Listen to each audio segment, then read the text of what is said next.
Well, good morning and welcome to Morning Gospel Fuel with Mr. G. It is Friday, August 19th, the 20th week of Ordinary Time, and it's the feast day of St. John Eudes. Eudes. He was around the 1600s, a French Roman Catholic priest, and he was a founder of two orders, Our Lady of Charity, 1641, which is very fitting because today's gospel is all about charity and love. But then he also founded the Congregation of Jesus and Mary, making the statement and teaching that you cannot have a relationship and devotion to Mother Mary without having one to Jesus, and you can't have one with Jesus without having one to Mother Mary. So they're inseparable. But yeah, he is the founder of those two. The Congregation of Jesus and Mary is also known as the Eudes, but that is, he was canonized officially in 1925, which is not that long ago. So yeah, he is the patron saint of both of those orders. Today's gospel is from Matthew chapter 22, verses 34 through 40. Let's begin in the name of the Father, Son, and Holy Spirit, amen. When the Pharisees heard that he had silenced the Sadducees, they gathered together, and one of them, a scholar of the law, tested him by asking, "Teacher, which commandment in the law is the greatest?" He said to him, "You shall love the Lord your God with all your heart, with all your soul, and with all your mind. This is the greatest and the first commandment. The second is like it. You shall love your neighbor as yourself. The whole law and the prophets depend on these two commandments." Okay, so we've got this gospel on the greatest commandment, which is Jesus makes it very clear that it's all about love. But what's interesting is that the Sadducees and the scholars of the law are the ones asking Jesus this question. So we have these scholars who are supposed to know a lot, like they're the intellectuals of the community, where people have questions about the faith or wisdom or whatever insight they are seeking, they go to them.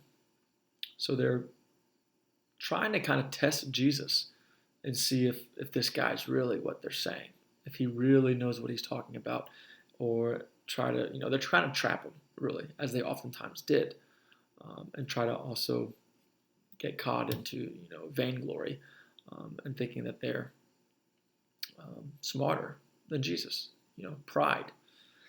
And Jesus keeps it simple, which is something that we can do more often because just gotta love everybody. But what does love mean?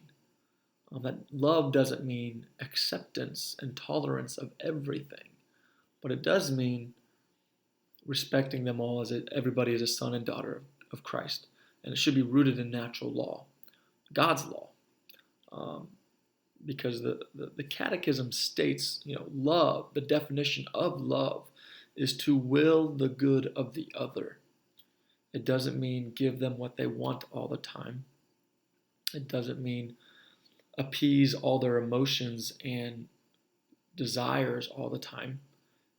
Loving somebody doesn't mean that we can just accept any sort of ideology that goes against natural law and natural reason.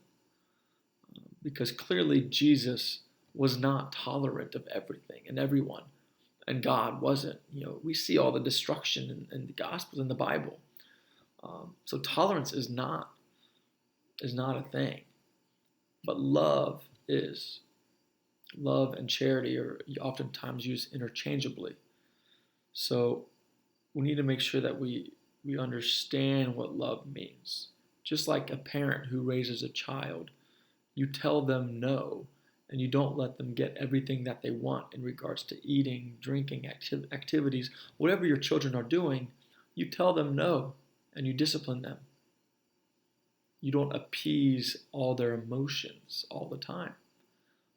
While also realizing and remembering that they are emotional creatures as we are. But we say no and we discipline And we have certain levels of conduct and a certain standard to live by because we love them. We love our children and we want what's best for them. And we need to get back on course of what is best for us as a human society. Because as the church goes, society goes. And we really need to fix a lot of things in the world, as I think we all know. So what is it that you and I are doing? What are we praying for? And what are those prayers, encouraging us? And what are they resulting in? Are our prayers in our faith life, do we keep it to ourselves? Or do we let it manifest itself into action? Because that's what people see. And that's what people want. As Gandhi says, be the change you want to be the change you want to see in the world. So, what kind of action can we do to show love to ourselves and to others, and most importantly, to God, day in and day out? Have a great day. God bless. Keep it real. In the Father, Son, and Spirit, amen.